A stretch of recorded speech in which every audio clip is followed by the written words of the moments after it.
This is obviously an open and shut case right from the beginning with all of the witnesses and the physical evidence, and I don't think it probably could have been handled in any better fashion than it really was.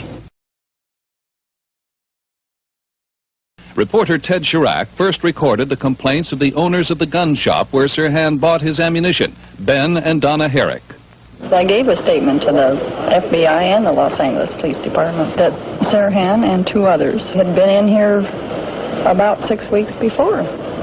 So they asked for some .357 armor-piercing tank ammo. We didn't have it for sale. That's right. And they didn't even want her to testify because she wouldn't change her story. Their former clerk, Larry Arnott, who actually made the sale, was impeached when he testified that Sirhan was with two other men. Like the Arnott testimony, asking him if he sold the ammunition, and he said yes, and then they said he failed a lie detector test, and they have him identify the sales slip. And the sales slip definitely proves the fact that he was telling the truth, and they say the lie detector says he said he was telling a lie and then throwing him off the witness stand, you know, like it just discredited the man's testimony and made a fool out of him. And for no reason, because he was a prosecution witness to begin with. And it was the prosecution that did it to him, you know. I don't like the smell of it.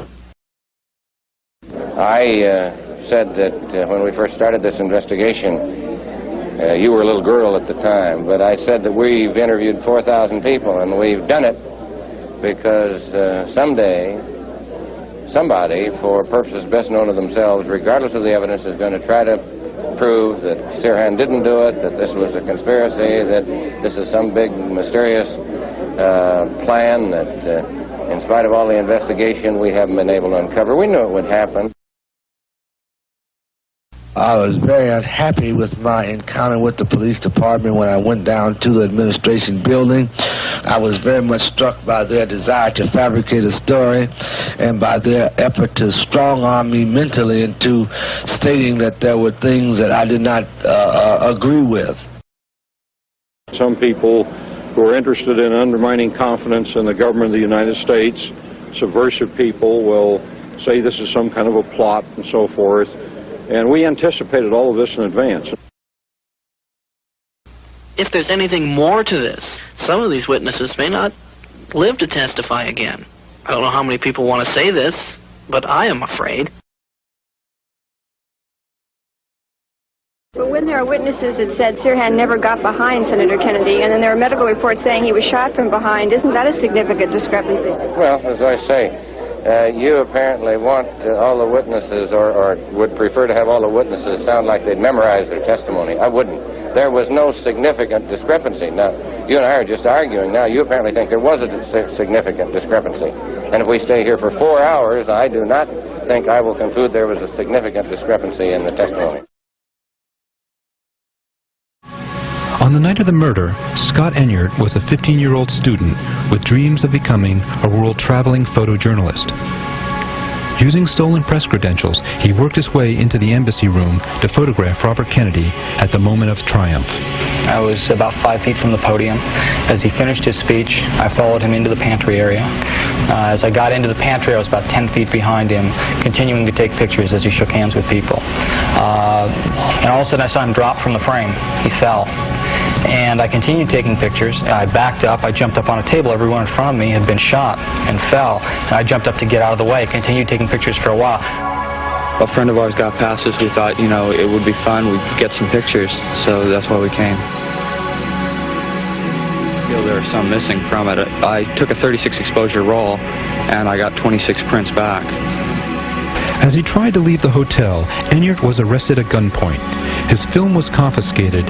In the early morning hours, he was taken by jail bus to the LAPD's Rampart station. At that point, they released me about 7 o'clock in the morning with an empty camera. And they told me that later on that my photographs are going to be used in the trial of Sirhan. They gave me back photographic prints of the speech and then everything after I left the pantry, but they took all the pictures that I actually took in the pantry. Those were missing. That's basically it. Then I waited 20 years. They told me, you know, the courts have sealed this evidence for 20 years. You're a good citizen. We appreciate what you did, but you got to wait. I waited for 20 years, 1988. I wrote a letter, said, can I have my film back?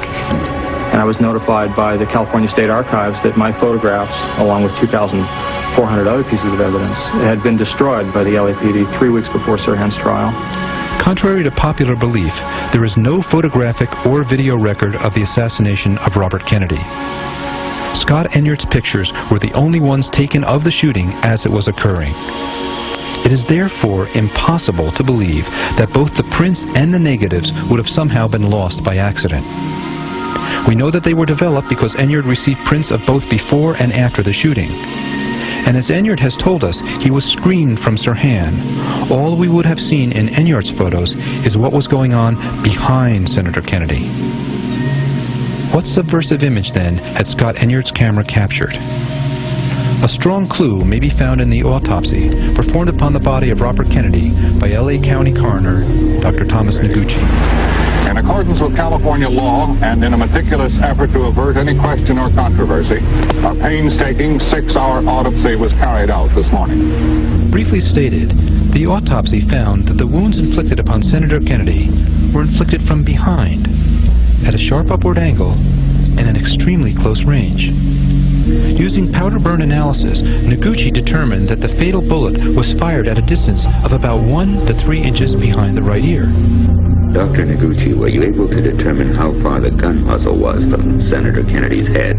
One gunshot wound was found behind the right ear, and there were abundance of a powder deposit on the edge of the right ear, and after testifying the similar weapon, we came to conclusion that the muzzle distance would be a 1 inch from the right ear edge and no more than 3 inches. Dr. Noguchi's findings made him unpopular in certain circles in Los Angeles. As he went to testify before the grand jury, Noguchi was reportedly approached by an assistant district attorney and asked to change his calculations on the firing distance from inches to feet. Noguchi refused. He then became the target of a vicious campaign to destroy his credibility.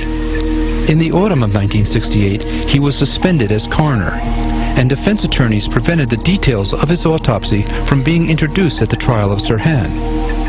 Nevertheless, the wounds as described by Dr. Noguchi seem entirely inconsistent with a Sirhan who was placed by most witnesses wrestling with Maitre d' Carl Euchre about 4 to 6 feet in front of Senator Kennedy. Attorney Godfrey Isaac defended him.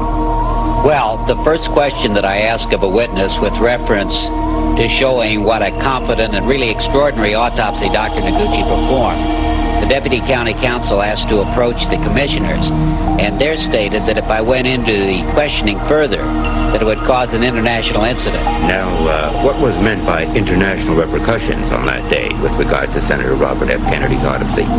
Well, Deputy County Counsel Martin Weeks did not define what he meant by that, but he seemed to indicate that it would cast a great deal of doubt on what we'd heard about Robert Kennedy's death.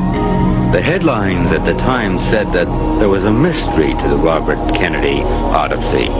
Well, a paradox that's never been explained is how the Los Angeles County, through the District Attorney's Office, could base a murder charge on the autopsy of Dr. Noguchi, and then in the hearing relative to his firing, tried to take the same autopsy to show that he should be fired. As a matter of fact, I don't think this is something that can be explained. And I think that anyone who reasons and thinks would be naive not to feel there might be some connection with regard to assassinations and what occurred. My wife, Rowena, who acted as my legal aid throughout the hearing, which, as you know, resulted in Dr. Noguchi's being completely cleared of all the charges and reinstated as coroner, received a call from a lady who in fact made an appointment to come to our home and who wanted to speak with us because she had been at the Ambassador that night and she herself had seen a security guard firing.